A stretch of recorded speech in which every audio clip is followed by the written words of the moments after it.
الله الرحمن الرحيم. الحمد لله رب العالمين، وأصلي وأسلم على المبعوث رحمة للعالمين سيدنا محمد الصادق الوعد الأمين، وعلى صحابته الغر الميامين، أمناء دعوته وقادة ألويته، وارض عنا وعنهم يا رب العالمين. Setelah tadi Syekh Mustafa beliau membuka dengan salam, beliau memuji Allah Subhanahu wa taala atas segala nikmat yang telah dianugerahkan kepada kita pada malam hari ini, dan beliau bersalawat kepada Nabi sallallahu alaihi wasallam yang diutus kepada seluruh umat manusia, yang mana dengan hidayah beliau kita bisa berada pada nikmat Islam, nikmat iman hingga pada malam hari ini.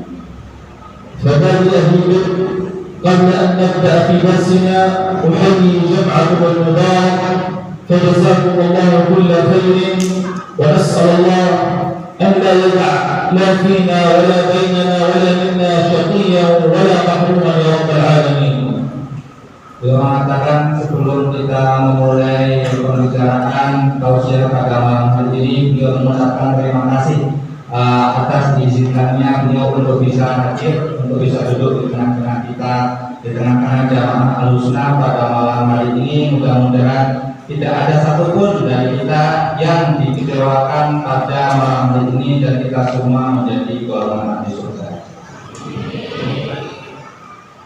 قال تعالى في كتابه الكريم بعد أعوذ بالله من الشيطان الرجيم بسم الله الرحمن الرحيم شهر رمضان الذي أنزل فيه القرآن. ويكفي شرفا لشهر رمضان بأن عظمه الله عز وجل بنزول القرآن به، فقال إنا أنزلناه في ليلة القدر، وما أدراك ما ليلة القدر، ليلة القدر خير من 1000 شهر. Beliau kemudian menyebutkan ayat yang ada dalam Al-Quran, Syahrul Ramadan alladzi unzila fihil Quran. Bulan Ramadan adalah bulan di mana diturunkannya Al-Quran. Seandainya tidak ada kemuliaan lain selain Al-Quran pada bulan Ramadan ini, maka sudah cukup itu menjadi kemuliaan bagi bulan Ramadan ini. Sedangkan bulan Ramadan punya kelebihan dan keutamaan lain selain Al-Quran. Dan Al-Quran ini dalam bulan Ramadan diturunkan pada malam Lailatul Qadar. Apakah kita tahu malam Lailatul Qadar itu apa? Yaitu adalah malam yang khairun min 1000 syahr, lebih mulia dari 1000 bulan, alias 83 tahun. Faqad qala alaihi salatu wassalam, laqad adhallakum syahrun mubarak, adhallakum syahrun mubarak, wa qad qala fihi من صام رمضان إيمانا واحتسابا غفر له ما تقدم من ذنبه وما تأخر. فالله الله في الصيام، والله الله في هذه الأعمال الصالحات، فلا تحرموا أنفسكم من هذا الأجر، ولا تنسوا تلاوة القرآن، فهي شفيعكم يوم القيامة.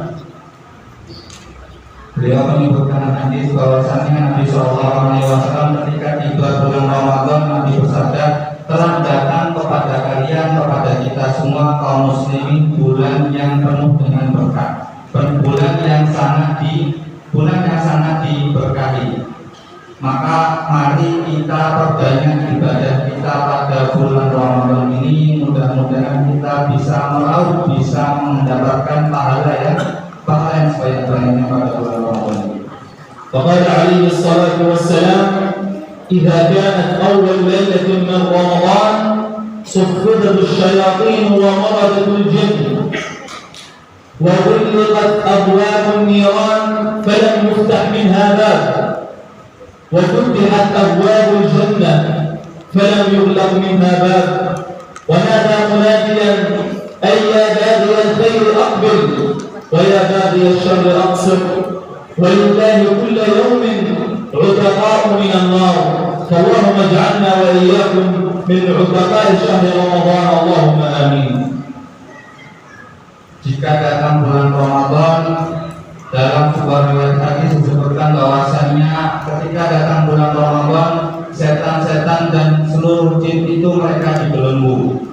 kemudian pintu-pintu neraka ditutup, kemudian pintu-pintu surga dibuka selebar-lebarnya, kemudian dikatakan kepada para manusia, wahai orang-orang yang ingin mencari kebaikan, cari pahala, maka ini waktunya, mari kita ayo cari pahala sebaik-baiknya, karena kita akan sangat beruntung di bulan ini. Dan orang-orang yang masih ingin mencari dosa, stop, berhenti, ini sudah tiba bulan Ramadan, waktunya kita beribadah, mari kita sama-sama bertaubat.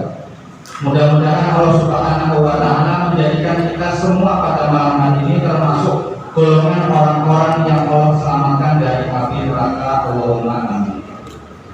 Allah Subhanahu wa Ta'ala أخص في هذا الشهر المبارك فضائل كثيرة، فمن فضائل هذا الشهر الصدقة والزكاة، فقال الله عز وجل خذ من أموالهم صدقة تطهرهم وتزكيهم بها وصل عليهم.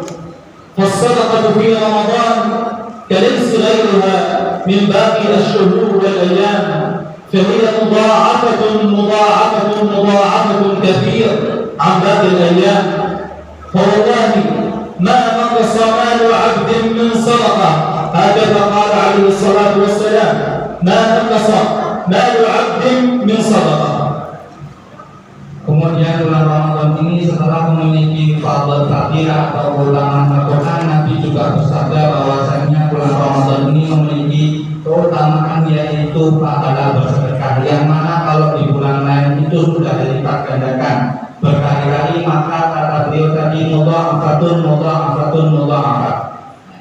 lebih sangat dilipat gandakan pada bulan hari ini khususnya, yaitu ibadah berupa zakat. Tentunya karena itu adalah ibadah merupakan bagian dari kesempurnaan agama kita. وقال عليه الصلاة والسلام إن مات ابن آدم انقطع عمله إلا من ثلاث: صدقة جارية أو علم ينتفع به أو ولد صالح يدعو له. فالله في هذه الأيام المباركة الذي أحسكم وأحس نفسي أن نقوم في هذه الأعمال الصالحات. قال تعالى مثل الذين ينفقون أموالهم كمثل حبة أنبتت 7 سنابل في كل سنبلة 100 حبة. الله في هذا القرآن الذي أخصه الله وذكر كثيرا من الآيات في الصدقات وفي الأعمال الصالحات، فلا تحرموا أنفسكم من هذا الأجر المبارك، فجودوا بما جار الله به عليكم أيها الكرام. Dan dikatakan oleh Nabi SAW, kalau nanti kita sudah wafat itu terputus amal kita kecuali 3. Yang pertama adalah amal soleh, amal sedekah jariah. Yang kedua adalah ilmu yang bermanfaat. Yang ketiga adalah anak soleh yang mendoakan kita. Maka mari kita tetapi sebanyak-banyak kita ibadah yang mana kalau nanti kita sudah wafat kita masih memiliki tabungan pahala yang tidak berhenti. Kemudian tadi beliau menyebutkan ayat barang siapa yang berinfak fi sabilillah, berinfak di jalan Allah Subhanahu wa Ta'ala, dia seperti satu benih yang ditanam, kemudian satu benih ini menghasilkan 7 benih selanjutnya, kemudian menghasilkan benih-benih selanjutnya. Maka ini pahala yang sangat besar, jangan sampai kita kehilangan pahala ini juga pada bulan Ramadan. أما حديثي إليكم عن المسجد الأقصى المبارك، فقال الله تعالى في كتابه الكريم: سبحان الذي أسرى بعبده ليلا من المسجد الحرام إلى المسجد الأقصى الذي باركنا حوله لنريه من آياتنا إنه هو السميع البصير.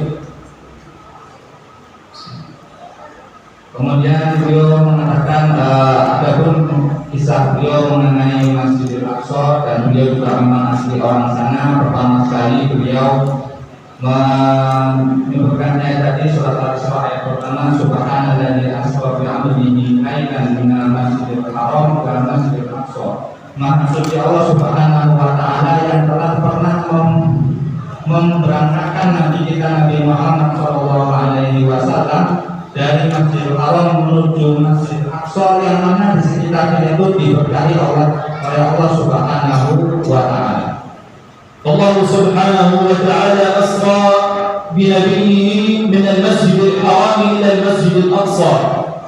كان الله عز وجل قادرا أن يسري بالنبي صلى الله عليه وسلم من المسجد الحرام، ولكن أسرى به إلى المسجد الأقصى وصلى إماما بجميع الأنبياء والمرسلين لكي يخبر رسول الله صلى الله عليه وسلم ويخبر الأمة الإسلامية جميعا بأن عينيكم وأعينكم لا تغيب عن المسجد الأقصى المبارك.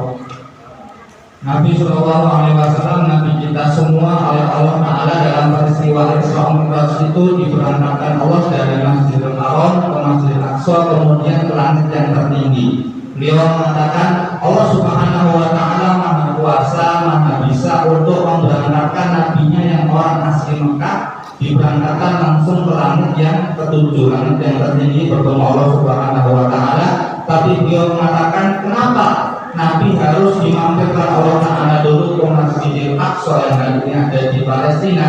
Beliau mengatakan itu adalah hikmahnya diantaranya supaya kaum muslimin tidak lupa kita juga punya tanah suci yang ketiga yang ada di Masjidil Aqsa yang ada di Palestina hari ini. Nabi sampai oleh Allah Ta'ala diperintahkan mengimami seluruh para nabi di Masjid Aqsa supaya apa? Supaya kita semua tidak lupa kita juga punya sejarah besar kaum muslimin di sana memiliki tanah yang juga suci selain Masjid Haram dan Masjid Nabawi. وقال عليه الصلاة والسلام لا تشد الرحال إلا إلى ثلاثة مساجد المسجد الحرام والمسجد الأقصى ومسجد هذا أي المسجد النبوي. فالمسجد الأقصى له مكانة كبيرة في قلوب المسلمين، فالله عز وجل شرفه وعظمه وجعل الصلاة فيه ب500 صلاة دون غيرها. Kemudian beliau menyebutkan hadis dari Nabi Shallallahu Alaihi Wasallam, Nabi pernah bersabda, seandainya kalian mampu untuk melakukan perjalanan yang jauh, maka usahakan kalian melakukan perjalanan ke Masjidil Haram yang ada di Mekah. Kemudian juga kalau masih mampu ke Masjid Aqsa yang ada di Palestina hari ini, dan juga kalau masih mampu yaitu ke masjidnya Nabi, Masjid Nabawi yang hari ini ada di Madinah. Dia juga mengatakan fadilah besar Masjid Aqsa disebutkan dalam hadis Nabi, pahala kita sholat di sana yaitu sholat sebanyak pahalanya 500 kali lebih banyak daripada sholat di masjid manapun di bumi Allah ini, tentunya selain Masjid Haram dan Masjid Nabawi. وعن ميمونة رضي الله عنها قالت يا رسول الله أفتنا في بيت المقدس، قال إنه أرض المحشر والمنشر، ائتوه فصلوا فيه فإن الصلاة به ب500 صلاة. قالت يا رسول الله وإن لم نستطع أن نذهب إلى المسجد الأقصى يا رسول الله. قالت اهدوا إليه زيتا يسرد في قناديل فمن هدي إليه شيئا كأنما كما صلى فيه. Kemudian beliau menyebutkan hadis dari Nabi Shallallahu Alaihi Wasallam, pernah ada seorang sahabat Nabi tanya kepada Nabi, ya Rasulullah, berikan kami kabar tentang Masjidil Aqsa. Beliau mengatakan Masjidil Aqsa adalah tempat yang mulia. Ini Nabi yang bilang itu adalah tanah suci. Sholat di dalamnya 500 kali lipat lebih banyak. Bapak Ibu kalau malam ini tarawih di sini 11 rakaat, kalau pahalanya dengan banyak nanti sekali-kali sholatnya di Masjid Aqsa biar pahalanya bisa banyak. Kemudian beliau mengatakan melanjutkan hadis tadi, ya Rasulullah, kalau kami belum bisa sholat di sana bagaimana? Nabi mengatakan berikanlah hadiah, berikanlah mereka bantuan berupa zait ya. Zait itu adalah minyak dulu itu dipakai buat menyalakan lampu, untuk menyalakan gantinya listrik kita. Kalau sekarang listrik, kalau dulu pakainya lampu itu pakai minyak. Kata Nabi SAW, barang siapa yang membantu untuk menyalakan pencahayaan minyak waktu itu, ya, kata Nabi SAW, seakan-akan dia telah sholat di Masjidil Aqsa.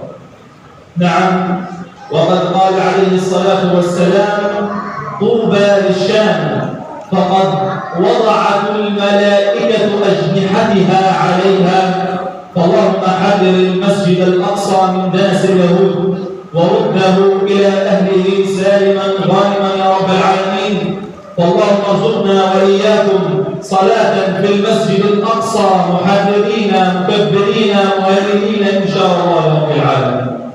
Kemudian tadi beliau mengatakan hadis dari Nabi SAW, sungguh sangat mulia tanah suci Masjidil Aqsa yang mana malaikat telah membentangkan sayap-sayapnya di sekitar tanah suci tersebut.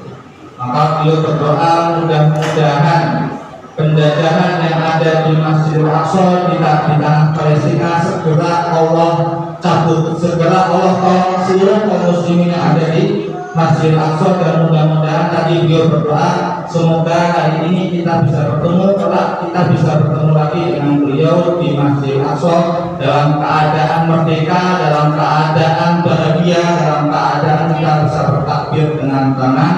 Allahumma amin.